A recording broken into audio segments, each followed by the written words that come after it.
Today we are going to explore one of the most brutal and forgotten realities of European history. What it meant to travel during the Middle Ages, a time when every journey was a gamble against one's own survival. Before continuing with the video, remember to subscribe to the channel for more documentary narratives like this one. Imagine yourself before a massive oak gate, watching the road that stretches ahead of you like a ribbon of mud disappearing into the darkness of an ancestral forest. The air is heavy with the scent of wet earth and decomposing leaves. Behind you, the stone walls of a medieval city offer the last promise of safety you will know for many days, perhaps weeks. Ahead of you awaits a world that your contemporaries describe with a single word: danger. This is the reality that millions of Europeans faced between the 5th and 15th centuries, an era in which the simple act of moving from one place to another represented a challenge that tested the limits of human endurance, faith, and luck. In this documentary, we will walk these trails forgotten by time and discover why our ancestors looked at the open road not as an invitation to adventure, but as a potential death sentence. To truly comprehend the terror that medieval travel inspired, we first need to understand what happened to the infrastructure that the Roman Empire had built over centuries.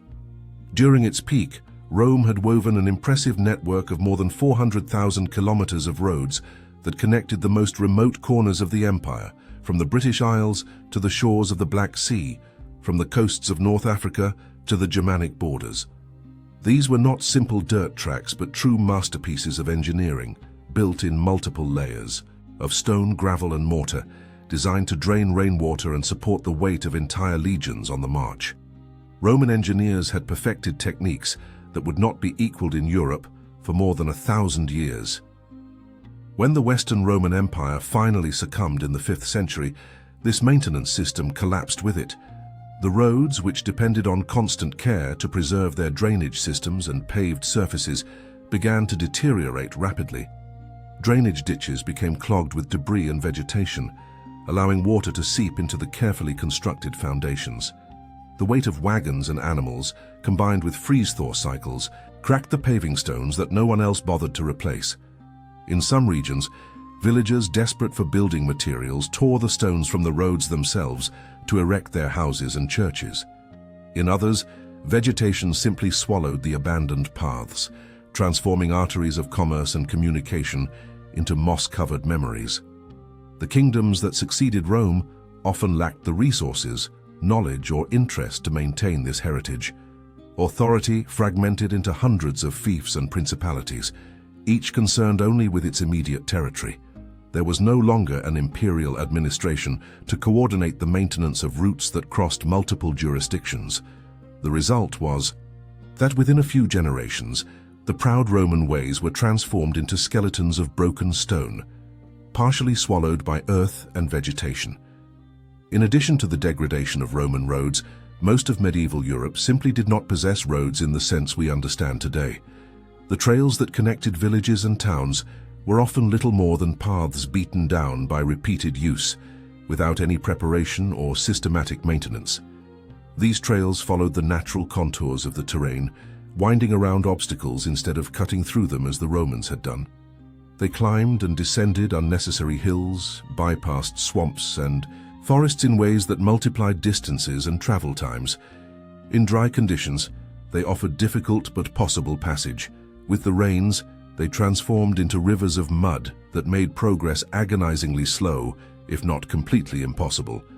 Records from the time indicate that a heavy wagon pulled by oxen could cover between 10 and 15 kilometers in a good day of travel. If it rained, that number could drop by half or less. A broken wheel or a snapped axle in the middle of the forest represented a catastrophe that could leave the traveler vulnerable for days while trying to improvise. Repairs. There were no mechanics to call, no rescue services. A merchant who lost his wagon in a distant quagmire had two options: abandon his cargo and try to reach civilization on foot, or remain on the spot trying to save his goods while the forest watched with hungry eyes. And this forest was something completely different from anything we can imagine today. The managed forests and wooded parks of the 21st century bear no resemblance to the vast expanses of primordial woods that covered medieval Europe. Historians and archaeobotanists estimate that at the beginning of the Middle Ages, dense forests covered most of the European continent, like a green and impenetrable ocean. They were what the Germans called Urwald, the primitive forest, a world of centuries-old trees whose canopies were so dense that they blocked the sunlight and created a perpetual twilight on the forest floor. Oaks, beeches, and ashes of gigantic proportions dominated the landscape, their trunks so wide that several people holding hands could barely embrace them. To penetrate this green world was to enter a labyrinth without walls, where orientation became almost impossible. There were no reliable maps, no signs, no recognizable landmarks other than the trails themselves. A traveler who lost the track of the road could wander in circles for days, gradually consumed by exhaustion and hypothermia, until their body became just one more secret among the roots of the ancient trees. The forest was a place where people simply disappeared, where families never discovered the fate of loved ones who had departed on a journey and never arrived at their destination. It was a place of profound silence that buzzed in the ears, a silence that seemed always on the verge of being broken by something you did not want to find. Because the forest was not empty. It was the domain of predators that in medieval Europe were much more numerous and much bolder than anything that survives on the continent today. Wolves, in particular, represented a threat that is difficult for the modern mind to fully grasp. Medieval wolf populations were vastly larger than today's, and these animals had not developed the instinctive fear of humans that characterizes modern wolves. Historical studies document cases of packs that gathered dozens of animals, hunting together with lethal efficiency. French sources from the 9th century report wolf attacks involving up to 300 animals, moving like military formations and attacking anyone who tried to resist. Although these numbers may contain exaggeration, they reflect the genuine terror these predators inspired. Periods of war and famine seem to intensify the danger. Historians have identified a clear correlation between major battles and outbreaks of wolf attacks in the following years. After confrontations like those of the 100 Years' War, battlefields were covered with bodies that could not be properly buried. The wolves feeding on these remains apparently lost part of their natural aversion to human flesh. Reports from the time describe wolves following marching armies, awaiting the inevitable dead and wounded who would be left behind. Some researchers suggest that once accustomed to the human taste through carrion, certain wolves became more likely to attack living people, especially the most vulnerable: children, women, and solitary travelers. The wild boar represented another danger that the medieval traveler could not ignore. These animals were larger and more aggressive than their modern descendants, true masses of muscle and fury, armed with tusks capable of tearing through flesh and bone. An adult boar could weigh more than 200 kilograms and move with surprising speed when provoked. For a traveler on foot, encountering an angry boar on the narrow path of a forest trail was to face death in one of its most violent forms. But as terrible as these natural predators were, they were not the most dangerous inhabitants of the medieval forest. That title belonged to other humans, to those whom society had rejected or who had rejected society. Medieval law recognized a category of person known as the outlaw, someone who had been officially banished from legal protection. In Germanic terminology, this person was declared vogelfrei, literally free as a bird, which meant they could be killed by anyone without legal consequence, just as one would kill a wolf or a bird. This was not a condition anyone would choose voluntarily. It was a sentence that transformed a human being into legitimate prey, forcing them into an existence on the margins of civilization. These desperate men often found refuge in the depths of the forest, where the king's law ended and only the law of the strongest prevailed. Alone, they were dangerous. In groups, they became forces of destruction that terrorized trade routes.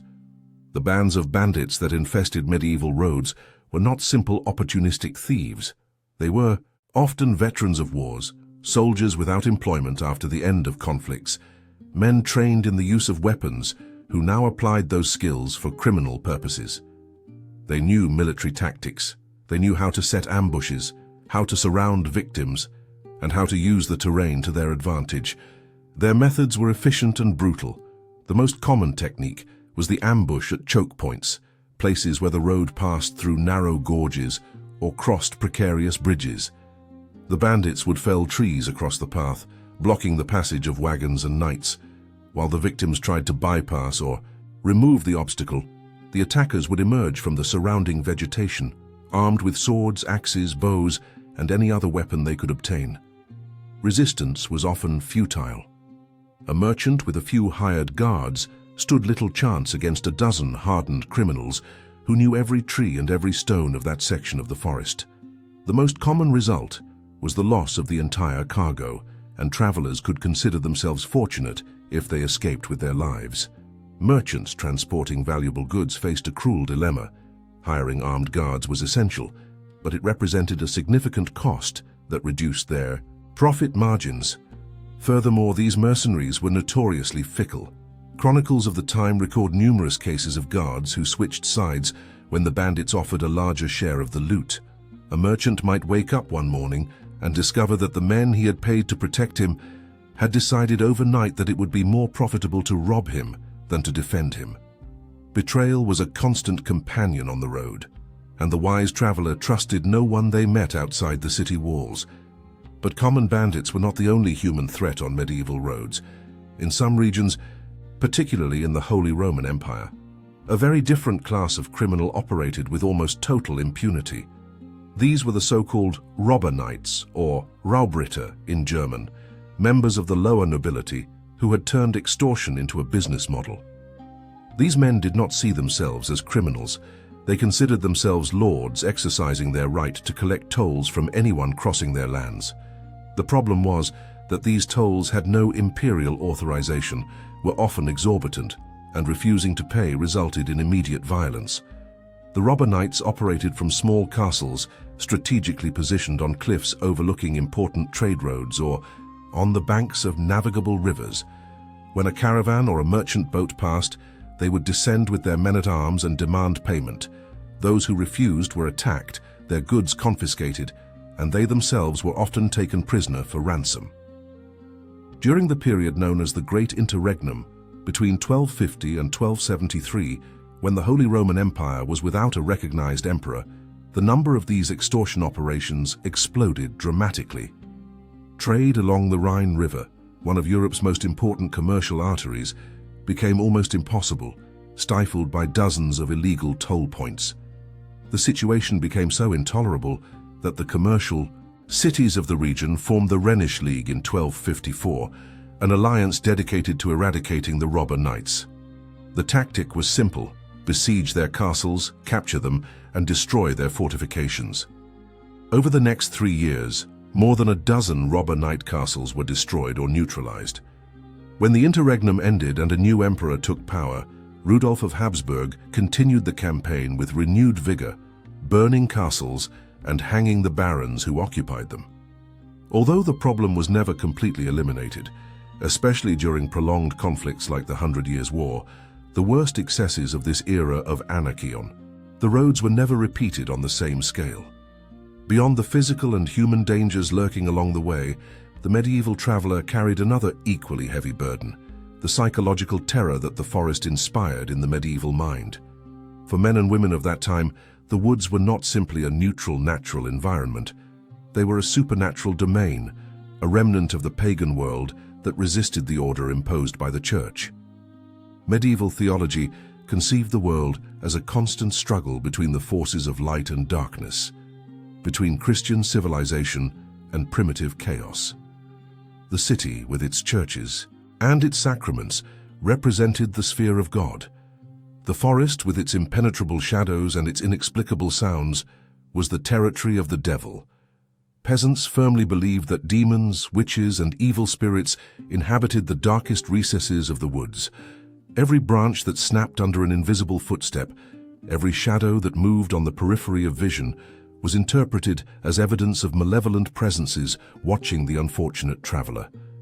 Traveling alone was considered a direct invitation to the attention of the devil himself, who supposedly ambushed the faithful in the most remote parts of the wild world. This fear was not a marginal superstition held only by the most ignorant. It was a deeply rooted belief that permeated all levels of medieval society, from the humblest serfs to the most educated prelates. To protect themselves from these spiritual threats, travelers adopted a variety of defensive measures. Many sang hymns loudly while they walked, creating a sound barrier of holy words that supposedly repelled evil entities. Others carried relics of saints, fragments of bone or pieces of cloth that had touched sacred bodies, believing that these objects created a spiritual shield around them. Crucifixes were clutched in trembling hands, prayers were murmured incessantly, and any strange encounter on the road was analyzed for signs of demonic origin. The medieval traveler fought not only against the tangible dangers of the physical world, but also against the imaginary terrors of a cosmos populated by invisible and hostile forces. When the sun began to sink on the horizon, the dangers of travel multiplied exponentially. Medieval darkness was something that the modern mind, accustomed to the omnipresence of electric lighting, has difficulty understanding. On moonless nights under the cover of the trees, the darkness was absolute, a blackness so complete that it was impossible to see one's own hand before one's face. Traveling in these conditions was suicide.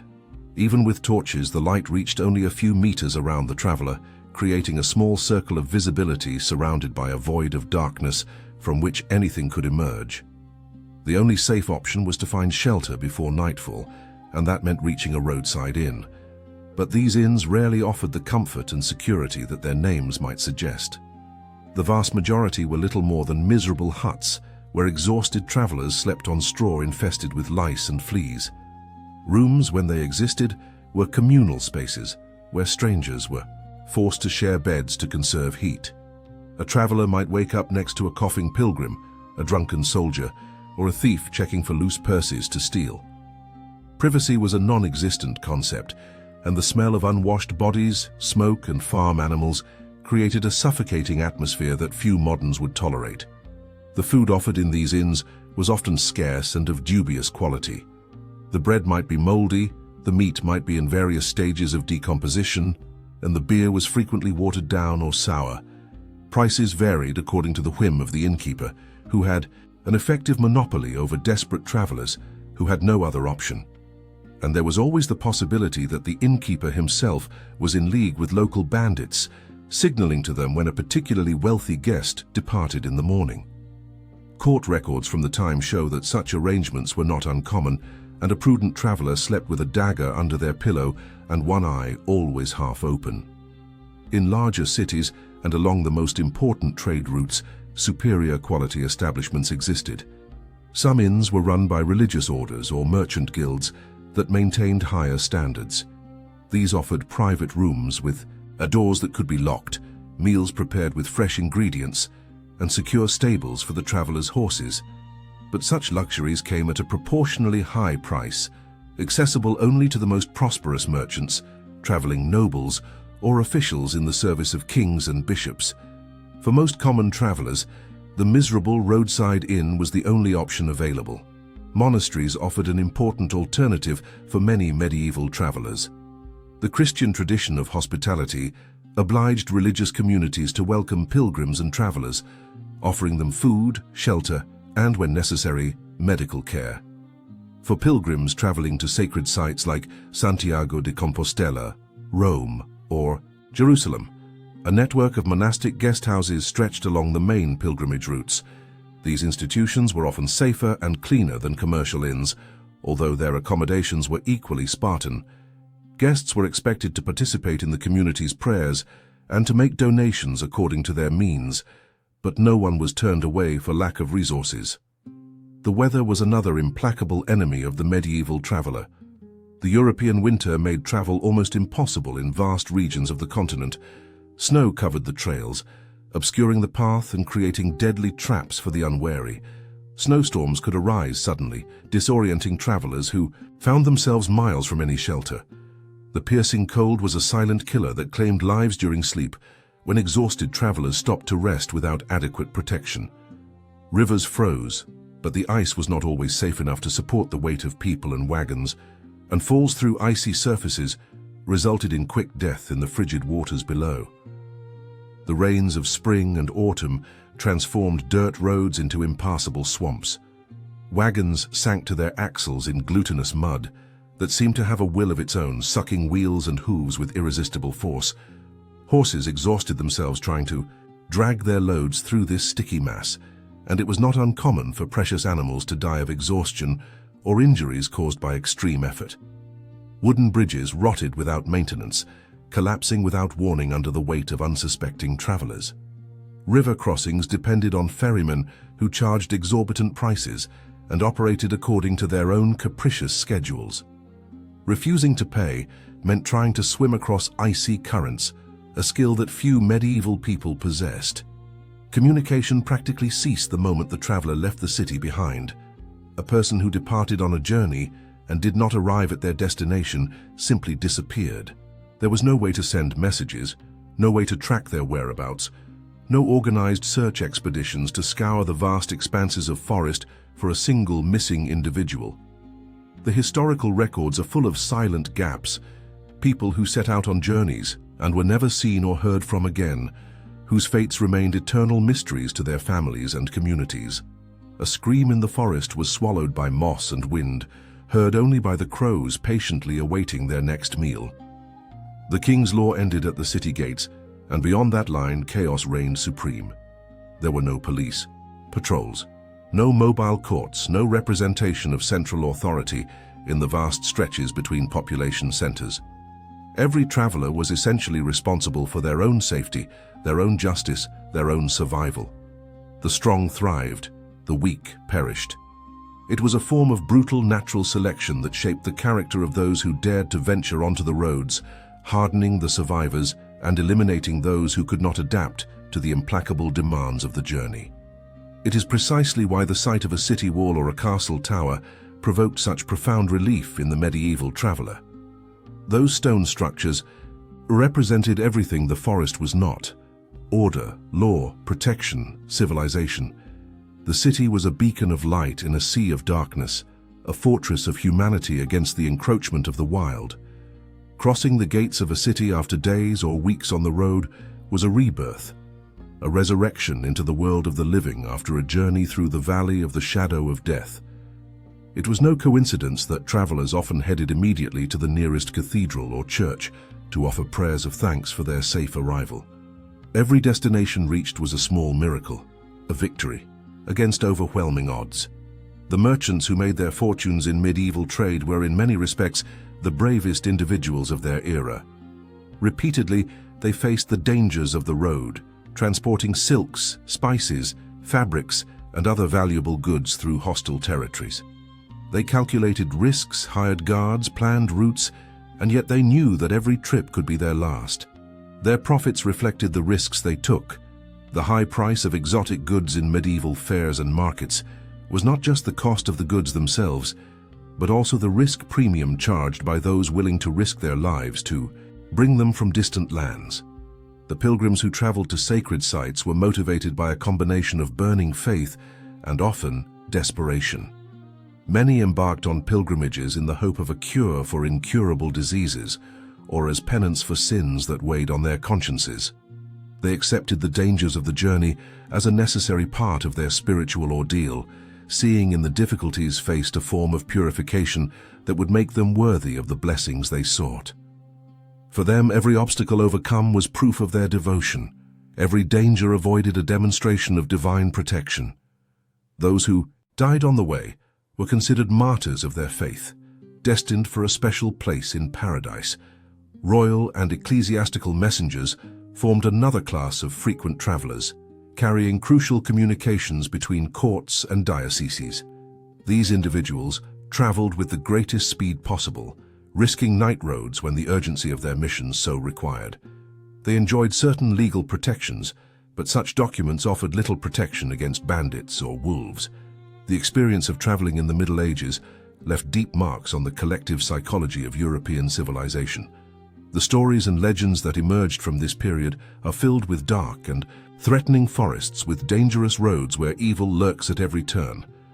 The fairy tales we still tell our children, with their hungry wolves, their evil witches, and their enchanted forests, are distorted echoes of the very real fears our medieval ancestors faced on their journeys. The figure of the solitary traveler facing supernatural and natural dangers, became a fundamental archetype of Western narrative, reflecting centuries of collective experience with the terrors of the open road. The gradual transformation of this world began slowly at the end of the Middle Ages and accelerated during the modern era. The growth of populations reduced the expanses of untouched forest. Centralized governments began to reassume responsibility for road maintenance and the suppression of banditry. Gradually, over centuries, traveling became less of a deadly gamble and more of a manageable inconvenience. The romance of the open road that we celebrate today is a relatively recent invention, born from the safety of paved and patrolled roads. Our medieval ancestors would have found our nostalgia for travel completely incomprehensible. For them, the ability to remain in a safe place was the greatest of luxuries. The need to travel was a curse to be endured, not an adventure to be sought.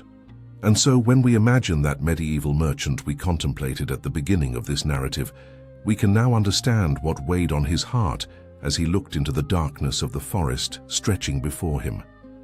He knew he was entering a world where every shadow could hide death, where every stranger could be an enemy, where every night could be his last. He carried in his saddlebags not just goods to sell, but also all his family's hope for a better future. His courage was not the reckless bravado of a romance hero, but the quiet determination of a man who does what must be done, despite knowing exactly what it might cost him. When he finally crosses the gates of another city, days or weeks later, shaking the mud from his boots and the fear from his heart, he knows he has survived the green hell once again. But he also knows, with a cold certainty that never leaves him, that the forest will be waiting when he needs to depart again. It always waits, patient and hungry, outside the walls, ready to claim the next soul that dares to enter its domain. This is the reality of travel in the Middle Ages, not the romanticized adventure of our movies and books, but the brutal struggle for survival that shaped generations of Europeans and left scars we can still see in the stories we tell and the fears we carry. If this journey through medieval history captured your imagination and sparked your interest in exploring the forgotten secrets of the past more deeply, consider subscribing to our channel. Every subscription and every like helps us continue producing documentaries like this, bringing light to distant eras and revealing the hidden truths behind the legends we inherited. Leave a comment telling us which aspect of medieval life you would like us to explore next. Perhaps the warfare techniques of knights, the secrets of Gothic cathedrals, or the mysteries of medieval medicine. Your participation guides us on our next journeys through time, and together we can continue discovering the extraordinary stories that shape the world we live in today. Until the next trip through history.